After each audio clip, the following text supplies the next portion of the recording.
Hey, what's up you guys? Welcome to the channel. Welcome to FlexiJ Anime and to a very special video. Today we are going to be doing a complete wrap-up and ranking of the East Blue Saga in One Piece, the very first saga of the entire series, and I plan on doing this with every single saga moving forward into my One Piece journey. I have a bunch of very fun things to get into with all of you. The East Blue Saga was a phenomenal prologue to this massive journey that I have embarked on. And I firstly just want to thank all of you for joining me in this massive journey and welcoming me and accepting me into the fandom. I am already such a huge fan, and you know I have a lot to say about the characters, and I think some of my rankings might shock you guys. I don't know what the popular opinion is on some of these things. I'm strictly gonna be going from how things affected me, what my favorite or least favorite is. Of course, at the end of the day, this is my personal opinion, my personal ranking.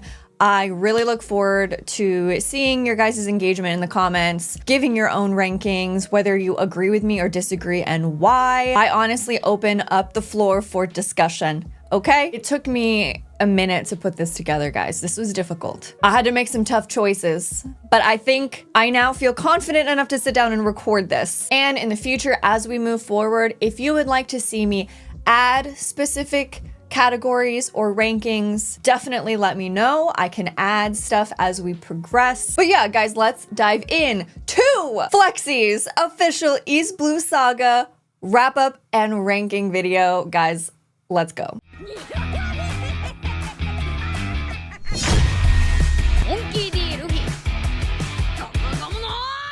Okay, guys, I want to start this video off strong by just getting this one out of the way. The Straw Hats. I will tell you guys now in order, my favorite to least favorite, but to say the word least favorite feels wild just because they're all goated characters and I love them all so much for different reasons. My official ranking for the Straw Hat crew is gonna be Luffy, Zoro, Nami, Sanji, and Usopp. There was a moment there where I wasn't sure who would be on top, if it would be Zoro or Luffy, because at a certain point they were really neck and neck with each other. I also thought at one point that Sanji might jump ahead of Nami in my ranking, but I think I feel comfortable saying this. I need more time with Sanji, but I love him as a character.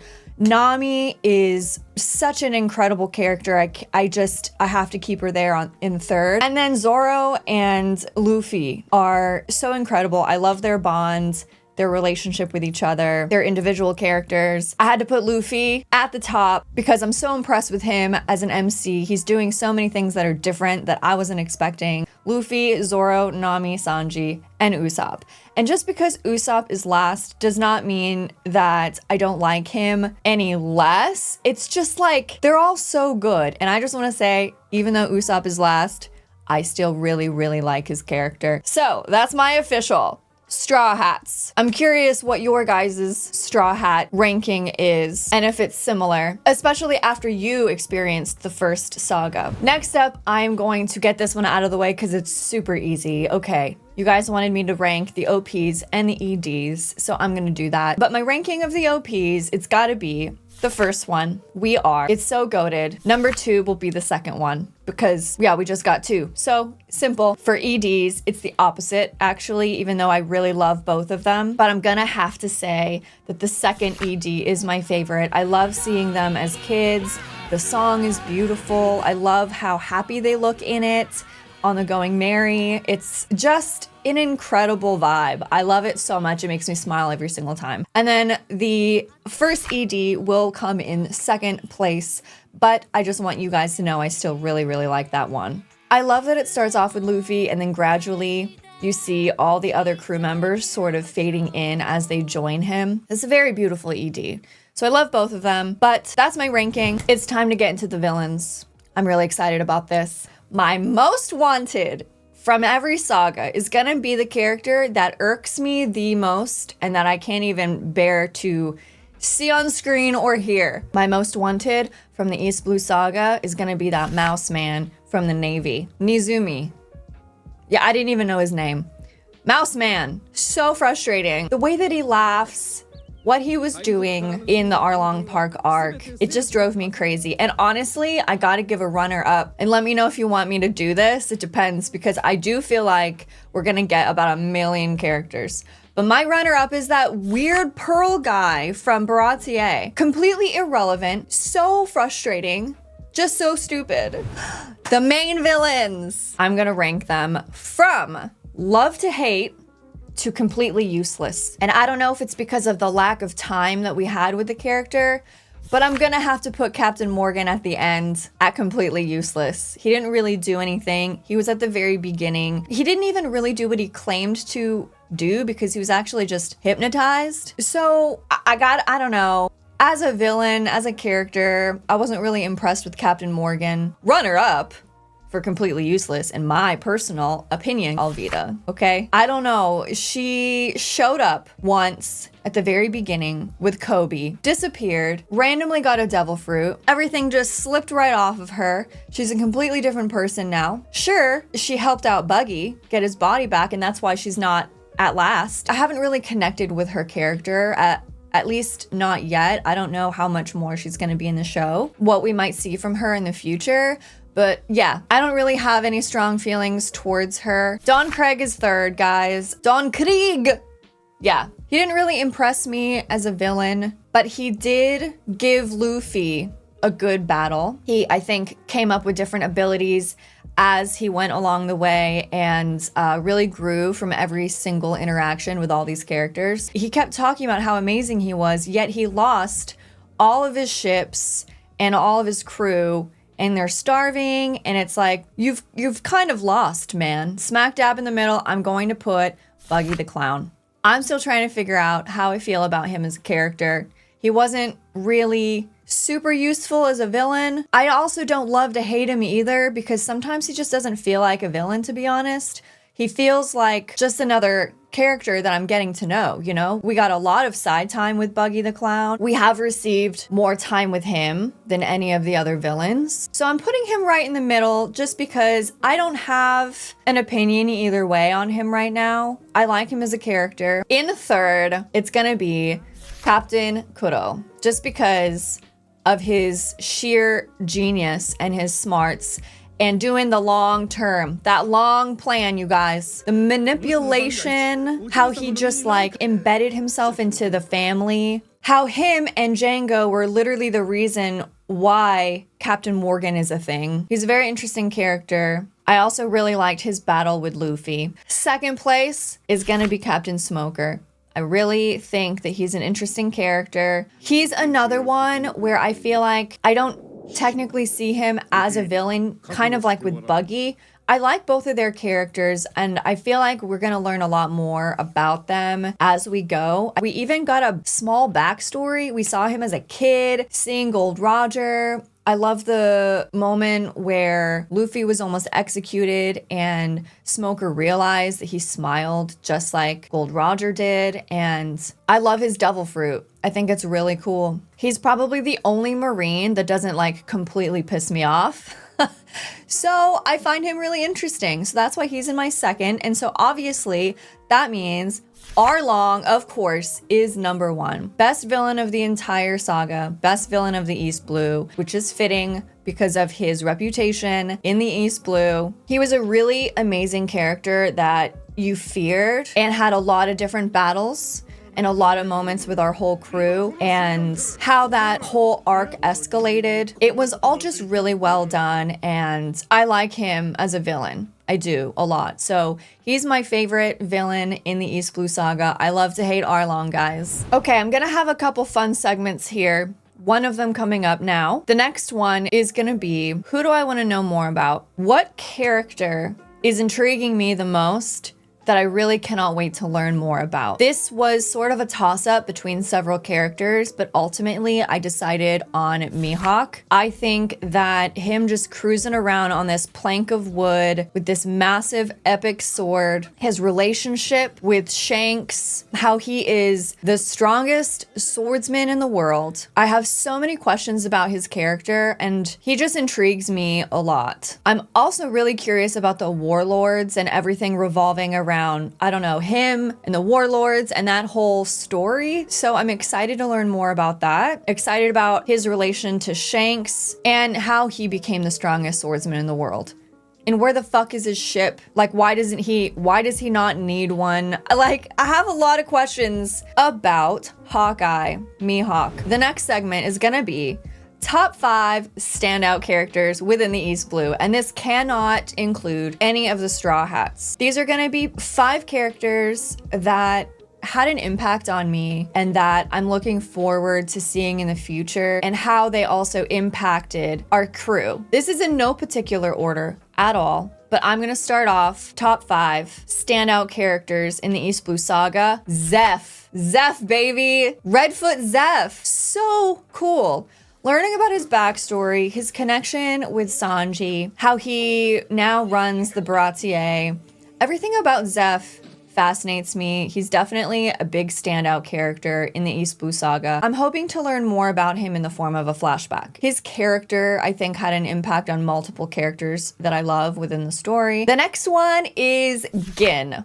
I thought that he was a very interesting character. I loved how Sanji basically changed his heart a bit. There was just something about Gin that stuck with me. He is one of my favorite characters within the East Blue, but also within Baratier. Next up, and maybe this might surprise some of you, my top 5 standout characters. I don't know. There's so many to choose from. The next one is gonna be Kaya. I really love Kaya and her whole relationship with Usopp, how because of the death of her family and her relationship with Usopp and everything, because Usopp left to go chase his dream, she's also chasing hers, and she's gonna become a doctor, and I just think it's so sweet. I am shipping Usopp and Kaya, and I really just loved Kaya as a character. I wanted to give her her flowers, so I included her in my top 5 standout characters. Kai is awesome, and I hope we see her again in the future. 2 more. Next up, it's gonna be Buggy. He is absolutely a standout character within the East Blue, even though as far as the top villains, he was dead in the middle. I also wanted to give a shout out to Buggy. I think it's really cool how he has this relationship with Shanks. He said, we'll follow them into the nostalgic Grand Line. So that makes it sound like he's been there before. I don't know, but I'm dying to find out more about him as a character. So that's why I included him in this list. Last but not least, it's Shanks. Shanks is such a cool character. I can't wait to learn more about him.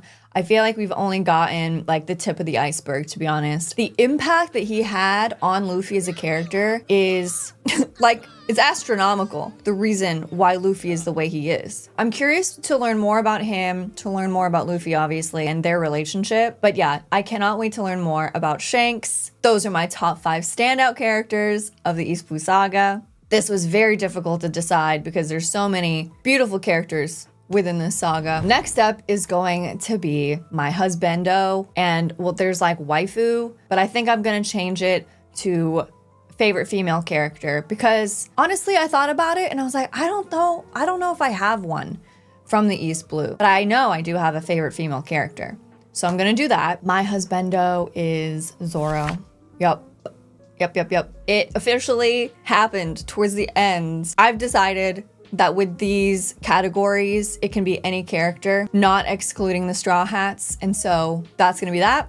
It's Zoro. I don't know what else to say about it. He's really cool. His backstory. I love his fighting style. I love him as a character. And yeah, so that's it, guys. My favorite female character might not come as a surprise. It's gonna be Nami. Nami is probably one of the best female characters I have experienced in a shonen anime. And it's especially surprising because One Piece is older. It's not like a new gen anime. It's one of the big 3. And I am very surprised. Usually with your MC, the girl that's in the group, Nami's number 1 for me. She's incredible. I absolutely love Nami. We have just a few more, but they're quite meaty. Quick shout out to all of you for all your recommendations on what you wanted to see me rank, what you wanted me to include into this video. I had a lot of fun putting this together. So thank you guys. Next up is gonna be best backstory favorite backstory. I hesitate to call it best tragic backstory. It's gonna be which one affected me the most, because they're all pretty upsetting and beautiful. I cried with all of them. I saw some really funny comments saying that they literally just get worse, like more painful. And you're kind of right, because I felt like when I was looking back at the saga,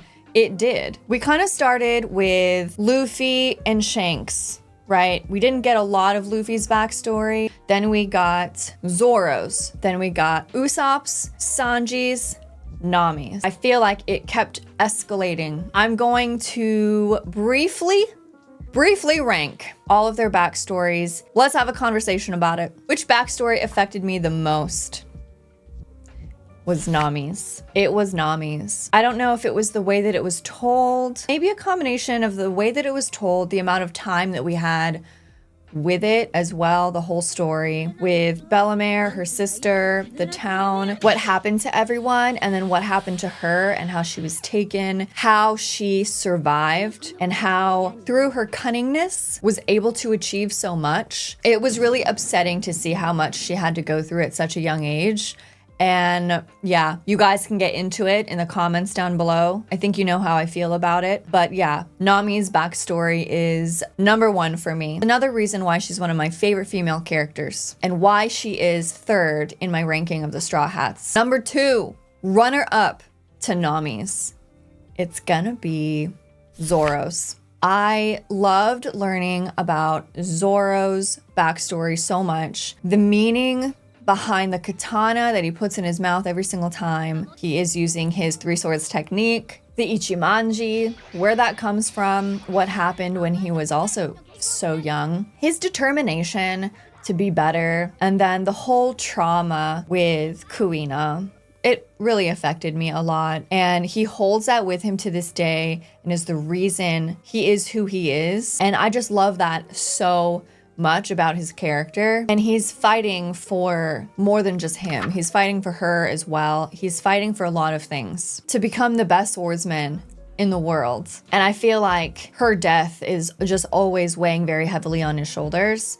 So it's a beautiful story. In third place was also something that massively impacted me and made me love this character so much. And it is Sanji. So yeah, we got Nami in first, we got Zoro in second, Sanji is third in his backstory. I also think that those three backstories were fleshed out a bit more than what we received with Luffy and Usopp in this arc. My fourth and fifth are very close. It's almost a tie, and I really didn't know what to do. I almost put Usopp in fourth, but I decided to put Luffy in fourth because when we got the backstory of Luffy, we also learned about Shanks. And with Luffy, we learned about how he ate the devil fruit and why that hat means so much to him and why he says and acts certain ways. It's because of Shanks. So I put Luffy fourth, even though I'm waiting for the full backstory. Usopp's is fifth, but I really considered putting it fourth because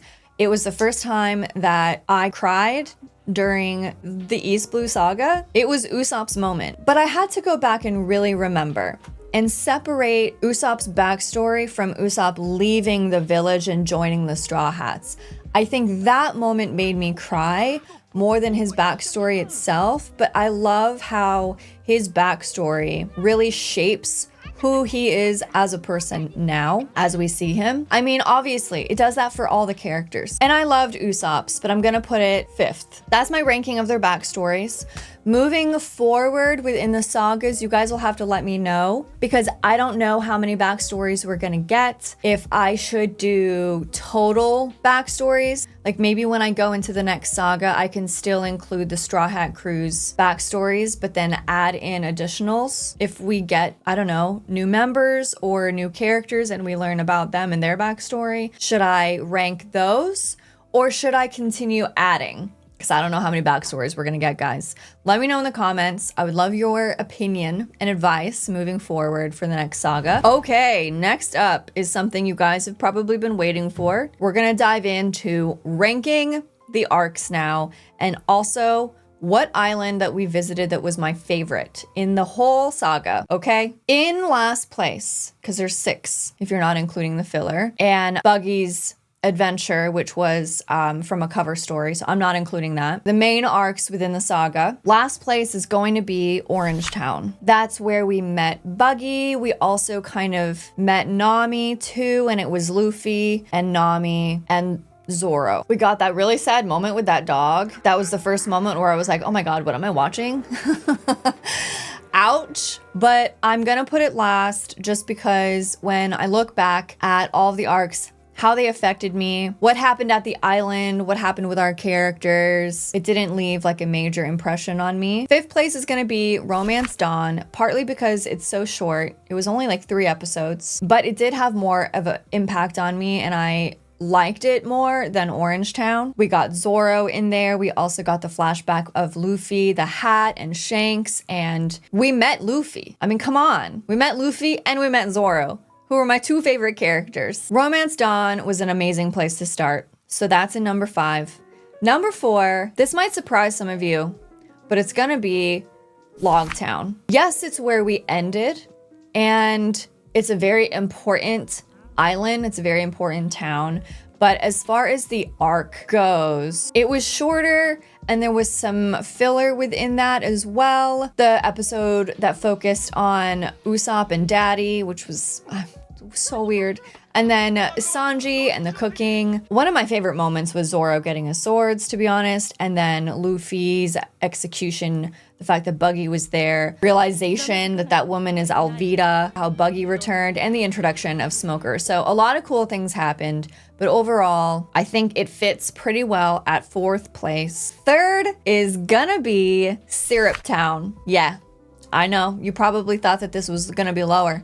You probably have it lower in your ranking. Even the views of those videos when we're in Syrup Town, they're lower than all of the other arcs. And I don't know if it's because it's the introduction of Usopp and maybe some of you just don't like him, but I really liked that arc. We got the introduction of Captain Kuro, which was a wild villain who is ranked 3rd in my villains. This arc, Syrup Town, is ranked 3rd for me. We got the Going Merry at the end of this arc. It was a good arc. And it was also the first time I cried in One Piece. Usopp's goodbye to his little pirate crew, to his small house that he lived in alone, to put everything in one bag and to get on that ship and join Luffy, Nami, and Zoro was probably one of the bravest things he's done so far. It takes a lot of guts to leave what you know and go on an adventure. His adorable group of pirates, how they're basically playing pirate, the whole Usopp tells lies thing, the introduction of Kaya. So yeah, I'm defending the Syrup Town. I'm defending that arc, and that is in 3rd place because I thought it was really good for a lot of the characters as well. We got Nami and Zoro and Luffy kind of all fighting together for the first time, which was amazing. Now, this is complicated. In 1st place, between Baratier and Arlong Park. It's Arlong Park. Yeah, Arlong Park is my favorite arc within the East Blue. My 2nd runner-up is Baratier, and I almost put Baratier in 1st, but I was like, ain't no way, I can't do that. There's so many goated moments that happen in Arlong Park that I could not. You probably expected that, but yeah, Arlong Park is 1st, Baratier is 2nd. Enough said, they're both goated. So many amazing moments within those arcs. That's my ranking of the arcs within the East Blue. If you disagree with me, let me know down below in the comments. My favorite island that we went to in this entire saga is gonna be from Logtown, and I had to look up the name of the island because all we know is it's Logtown, which takes up most of the island anyways, known as the beginning and the end, which is so epic. But it's called Polestar Island. Polestar Island. It has a lot of history there, and that's something I love about going to a town and just being steeped in the history of it all. I think it's cool that that's where our crew went to kind of stock up on everything before we enter the Grand Line. I really like that place a lot. It's very cool and steeped in history. Runner up though for this East Blue saga is going to be the Konomi Island, which is where Arlong Park happened. Correct me if I'm wrong. That's runner up, as well as I have to do a shout out to the filler arc, Worship Island arc. The Lost Island was super cool. The Lost Island, aka the Dragon's Nest. I loved everything about that. It was so mystical and I really enjoyed that arc, you guys. So I have to give a shout out. If I were to pick, it's gonna be where Log Town exists, but also runner up is gonna be Konomi Island with Nami and Arlong Park and the Dragon's Nest, the hidden fucking island. Yeah, so cool in the filler arc. Next, and I think this is gonna be pretty easy because we didn't get a lot in the first saga, but I'm gonna do a ranking of the devil fruits. Gum Gum, Chop Chop, Floof Floof, Plume Plume. Gum Gum, Chop Chop, Plume Plume, Smooth Smooth. Did I do it? Guys, those are the 4. I'm ranking the 4. I feel like it might get crazy moving forward, so I thought let's just add this now and I'll make this base so you guys can know where I stand with the devil fruits that were introduced in this arc. I'm pretty sure that dragon character at the very end of this saga has a devil fruit that has to do with changing the weather, but I'm not going to include him until it is revealed officially later. At number 4 is gonna be Chop Chop. Buggy's Chop Chop Devil Fruit. That is gonna be number 4.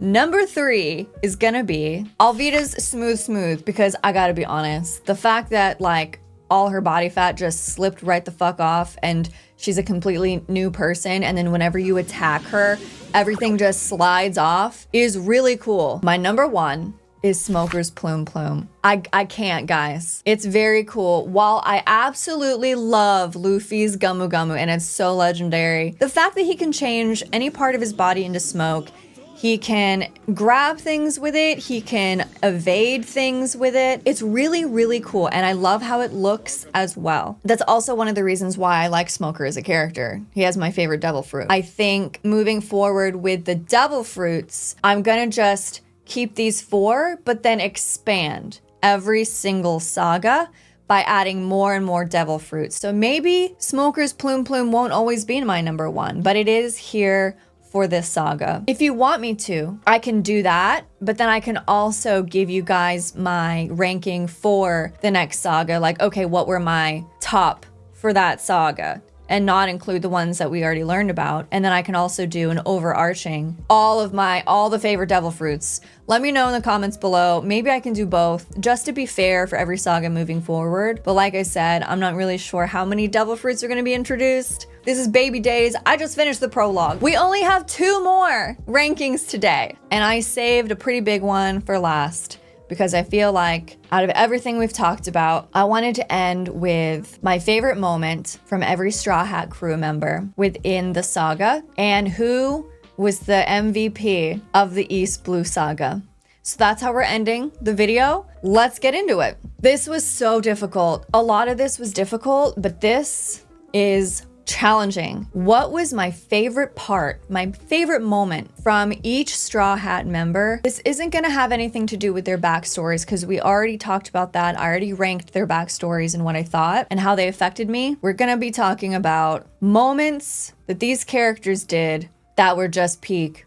They were so good, and it made me look at them differently. I'm actually gonna go in order of my favorite Straw Hats. So we're gonna start at number 5 with Usopp. My favorite Usopp moment in the whole East Blue Saga, I think, is Usopp Hammer. It is the Usopp Hammer moment, because that was the first time when he stopped running and faced his foe, faced his fear, faced death, and wanted to prove not to just himself, but to the Usopp pirates, to Kaya, and to prove his worth to be on the Going Merry with the Straw Hats, to be a part of the crew, to be a pirate, that he was worthy to be there among all of these goats, among all of these insane characters. It really affected me how it was written, how he faked death, and I was like, bro, yeah, same, very smart of you. Survival instincts, you know? But then, as he was covering himself with dirt, guilt started to seep in.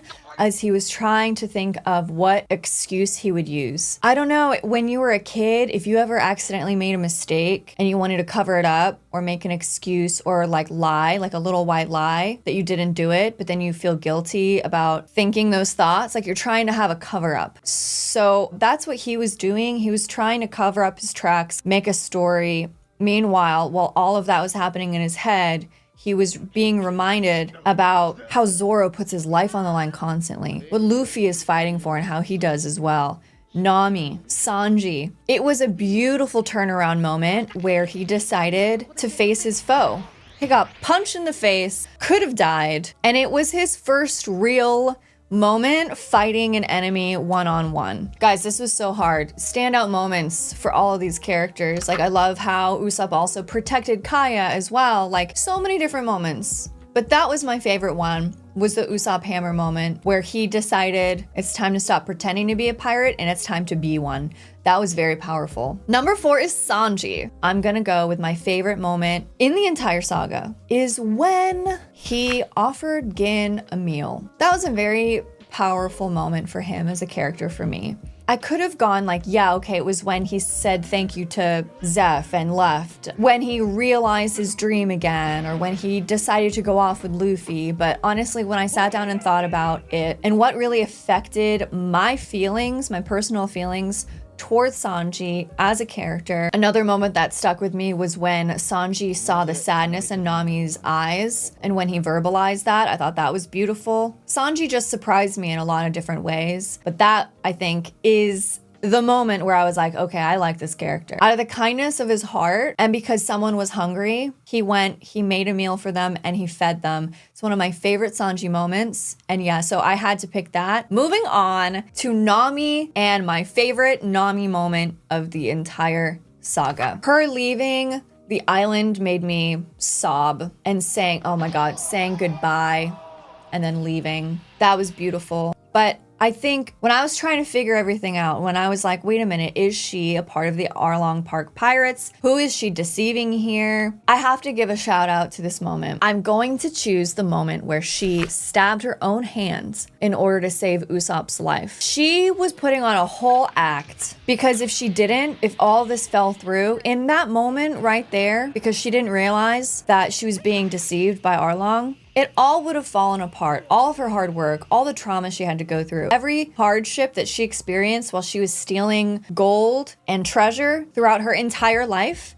it would have all been for nothing if she was outed in that moment. So she had to double down. She pretended to stab Usopp by stabbing her own hands. Single-handedly in one moment, she kind of solidified her position within the Arlong Pirates, kept her identity intact there, while also saving Usopp's life and allowing him to escape through the water. It was brilliant. So I'm gonna pick that as my favorite Nami moment. Next is Zoro, and then it's Luffy. I don't know what I'm gonna do with Luffy, you guys, but I think I know my Zoro.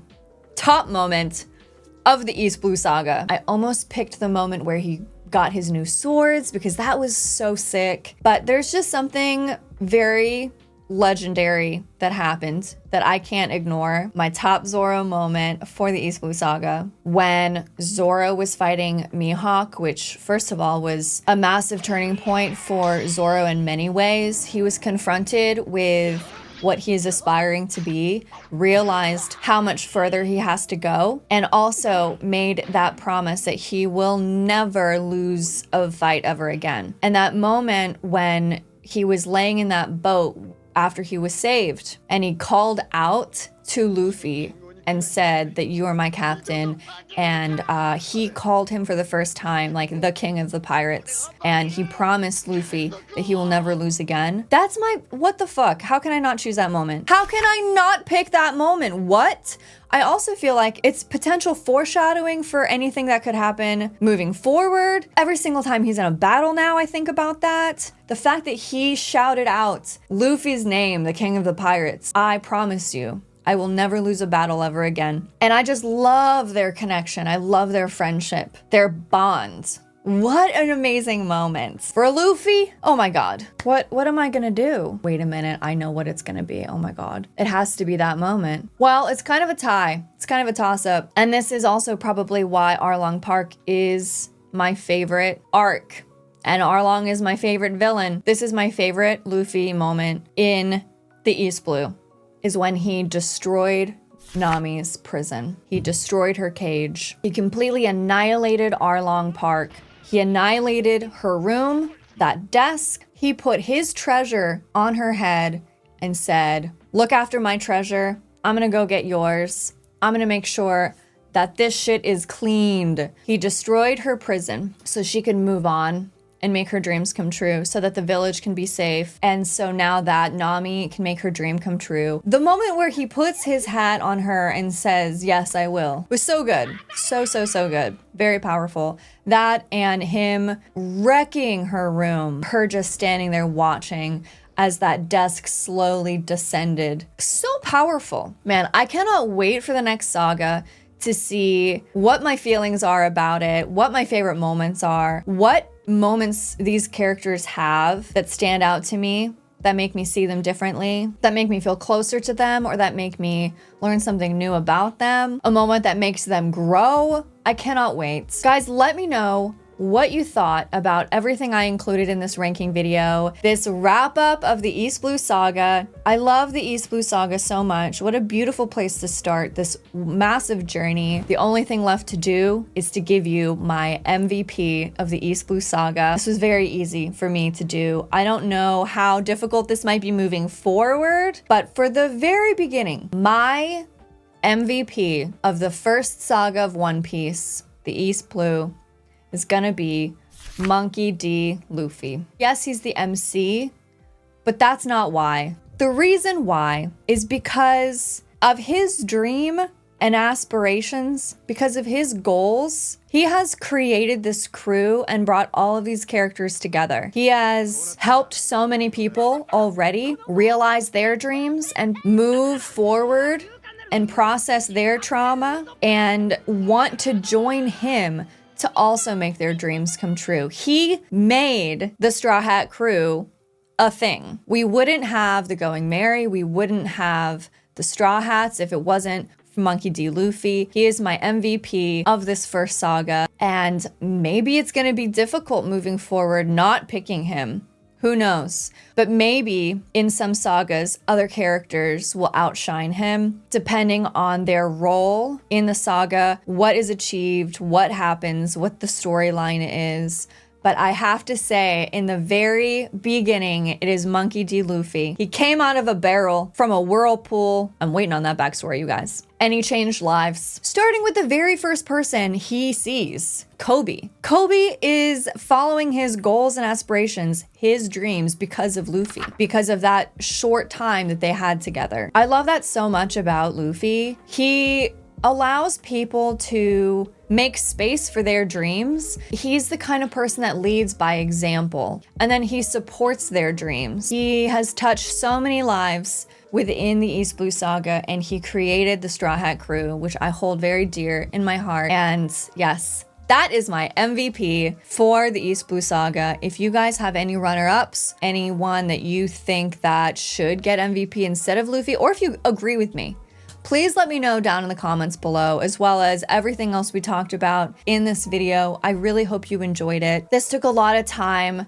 and care. I put a lot of love into this and really wanted to make sure that I did this right, that I really believed in what I was saying, or else why would I do this video? Why would I spend all this time doing this? So I genuinely hope that you enjoyed watching this, my wrap up and ranking of the East Blue Saga. I cannot wait for the next saga to enter the grand line with all of you. And I'm really looking forward to making the next video for the Alabasta saga. And then we can talk about that. Oh my gosh. But this is, I feel like, a really nice way to say goodbye to each saga, to sit down, to talk about it, to talk about the highlighted moments, highlighted characters. I can't wait to read your guys' comments. I want to hear what you guys have to say about the East Blue and about all of my rankings. And if you have any suggestions moving forward for the Alabasta Saga ranking, please let me know down below. It's always so much fun hanging out with you guys and talking about One Piece. Thank you for allowing me the space to geek out about anime. Thank you for listening to me. And thank you for being a part of this community. You're all amazing. And if you made it to the end of this video without skipping or anything, you're a goat, and I appreciate you so much. I really genuinely hope you enjoyed this video. That's it, guys. That's Flexy's official East Blue Saga ranking, wrap up and ranking. The bow is tied. It's done. It's time to go to the grand line. And yeah, let's see what happens. I love One Piece. I love you guys. Thank you so much for hanging out. Until the next video, though, that's Flexy out. Please take care and have an amazing rest of your day. Bye. See ya.